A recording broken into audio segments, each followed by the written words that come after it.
MK-Ultra, a clandestine operation by the CIA, represents one of the most notorious instances of questionable scientific experimentation under the guise of national security. Initiated in the early 1950s, the project aimed to explore mind control techniques, examining the effects of various substances and psychological manipulations on human behavior. The goal was to gain a strategic advantage during the Cold War by developing methods to control or incapacitate perceived enemies without physical violence. This endeavor ventured into morally gray areas, as it often involved unwitting subjects and dubious ethical practices. The significance of unveiling the secret experiments of MK-Ultra lies in its profound implications for ethics in scientific research, government transparency, and individual rights.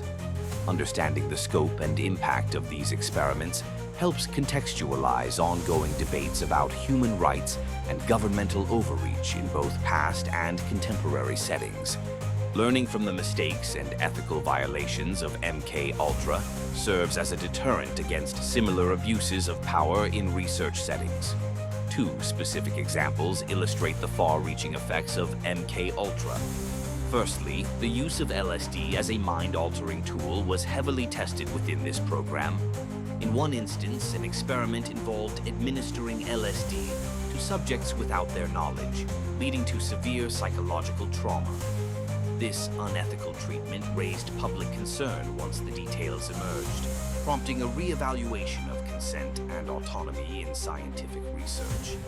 Secondly, the project's sub-projects extended to include electroshock therapy on unwitting individuals. These experiments left a lasting impact, both on victims suffering lifelong consequences and on legal policies pertaining to experimental consent and psychological research. Supporters of the need for strict ethical guidelines in research often cite MK-Ultra as a cautionary tale. They emphasize the importance of informed consent and transparency, arguing that such abuses must be avoided at all costs. Critics, however, might contend that in the high-stakes environment of the Cold War, unconventional methods were necessary for national security, though this view remains contentious and largely unpopular. Controversy surrounds MK-Ultra, as documents pertaining to the program were largely destroyed, leaving many details speculative. This lack of concrete evidence fuels conspiracy theories and skepticism towards government intentions. The revelation of MK-Ultra also influences discussions on modern surveillance and privacy issues, as it exemplifies how state power can infringe upon personal freedoms. Overall, exploring MK-Ultra not only unveils a dark chapter in intelligence research, but also influences ongoing dialogue about ethical standards and the balance between security and civil liberties. The origins and objectives of Project MK-Ultra, a clandestine program initiated by the United States Central Intelligence Agency during the early 1950s, lay at the shadowy intersection of mind control and national security. Conceived in the climate of Cold War paranoia, MK-Ultra aimed to explore mind control techniques, hypothesizing that such methods could influence human behavior in ways beneficial to intelligence operations. The project's primary goals included perfecting the means to manipulate and control human consciousness and counter perceived Soviet advancements in the same arena. The significance of MK-Ultra within the larger narrative of mind control or mass hysteria cannot be overstated. It embodies the extremes of governmental overreach in the quest for security, illustrating how fear and suspicion can lead states to violate ethical and legal boundaries. MK-Ultra's implications sparked widespread concern about the potential for misuse of psychological and pharmacological manipulation, feeding into both conspiratorial fears and legitimate skepticism about government accountability. Two specific examples illustrate the dark undertakings of MK-Ultra. First, operatives administered LSD to unwitting American citizens break down psychological defenses. This led to erratic and sometimes tragic outcomes, showcasing the dangerous consequences of uncontrolled experimentation. Second, notable sub-projects involved attempts to develop truth serums and other techniques intended for use in espionage and counterintelligence, which further illustrate the extent of the project's intrusion into personal autonomy. Various opinions support the notion that MKUltra represents a pivotal moment of ethical reckoning. Critics argue that the project's secrecy and lack of informed consent highlight grievous abuses of power, serving as a cautionary tale about unchecked authority. Conversely, some defenders contend that in the context of the Cold War, extreme measures were perceived as necessary to sustain national security. Controversies surrounding MKUltra revolve around issues of human rights violations and the ethical boundaries of scientific research.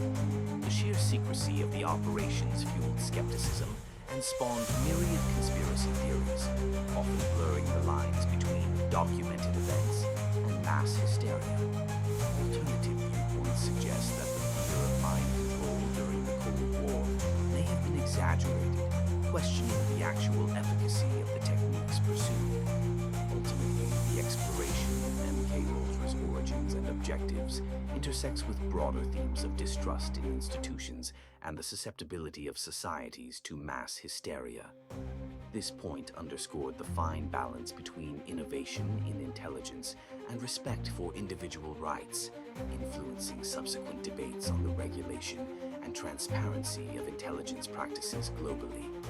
The concept of techniques and methods, from hypnosis to LSD, refers to the various experimental strategies employed during the MKUltra project, a clandestine CIA program that aimed at developing mind control techniques. Hypnosis and LSD were among the prominent methods tested to manipulate human consciousness and extract valuable information, or potentially alter individuals' behaviors and thought processes. The significance of this point in the context of MKUltra is profound. These methods personified the invasive and oftentimes ethically fraught approaches undertaken by the CIA to explore the outer limits of psychological manipulation. Hypnosis was investigated for its potential to induce states of suggestibility, where subjects could be more easily directed or manipulated. Meanwhile, LSD, a powerful hallucinogenic drug, was used in attempts to break down individuals' mental defenses, thereby making them more open to suggestibility and control. Two illustrative examples can be drawn from the history of MKUltra.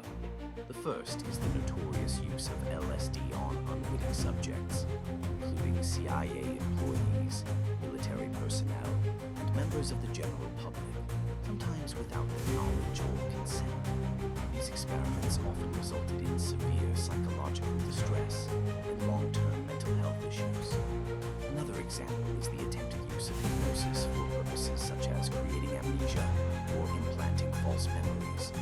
Though these experiments often yielded unreliable results, several voices from the scientific and ethical communities have criticized these methods, arguing that they represented a fundamental violation of human rights and scientific ethics. Notably, the lack of informed consent and the distressing side effects suffered by subjects highlight the controversial nature of these experiments. Despite its notoriety, MKUltra faced numerous challenges and controversies. Scientifically, the unpredictability of LSD's effects and the complexity of the human mind made conclusive results elusive. Ethically, the program has been condemned for its disregard for individual autonomy and the lasting harm inflicted on participants. Alternative viewpoints argue whether any actionable intelligence was ever garnered from such methods, or if the cost, both human and moral, was far too high. This exploration of techniques and methods directly connects to broader discussions of governmental overreach and the ethical boundaries of scientific research. It underscores the dangers posed by secretive programs that prioritize strategic objectives over humane considerations, contributing to the ongoing debate over the balance of security and civil liberties. the heading Key Figures and Institutions Involved refers to the central personalities and organizations that played pivotal roles in the infamous MKUltra project, a clandestine CIA operation that began in the early 1950s. Launched during the Cold War, this project aimed to explore the potential for mind control by examining the effects of various substances on individuals, including LSD.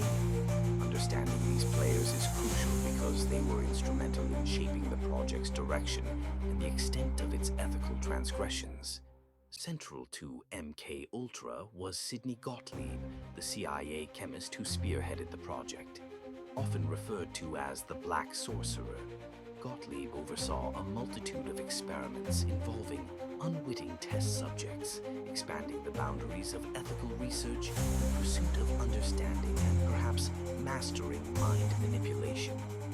Another significant figure was CIA Director Allen Dulles, who authorized the project, reflecting a broader institutional belief in the necessity of such programs during a time of intense geopolitical tension. Two notable institutions involved were the CIA itself and various unsuspected universities and hospitals across the United States and Canada. Research often involved collaboration with well-respected institutions, such as McGill University and Stanford University, where researchers engaged in dubious experiments without the informed consent of participants. Supporters of the project in its time might have argued that such extreme measures were justified in the context of preventing potential Soviet advances in mind control techniques. However, its methods and apparent disregard for human rights triggered a backlash and a series of controversies, particularly following the investigative findings of the Church Committee in the 1970s. This led to a broader public reckoning with the ethical boundaries of government-sponsored research. The challenges and controversies surrounding MKUltra primarily revolve around its lack of transparency and the ethical implications of conducting experiments on unknowing participants, many of whom suffered long-term psychological damage. Critics argue that the project represents a severe breach of trust between the government and the public, raising questions about state-sponsored violations of individual autonomy and rights. Key figures and institutions within MKUltra are not only central to the narrative of this dark chapter in history, but also influence broader discussions about ethical standards in scientific research and government accountability. They illustrate a chilling intersection of science, ethics, and power, serving as a reminder of the potential consequences when these elements are recklessly combined. Understanding these components is essential for grasping the full scope and implications of MKUltra within the larger context of Cold War paranoia and the ongoing debate about the limits of governmental power over individual freedoms.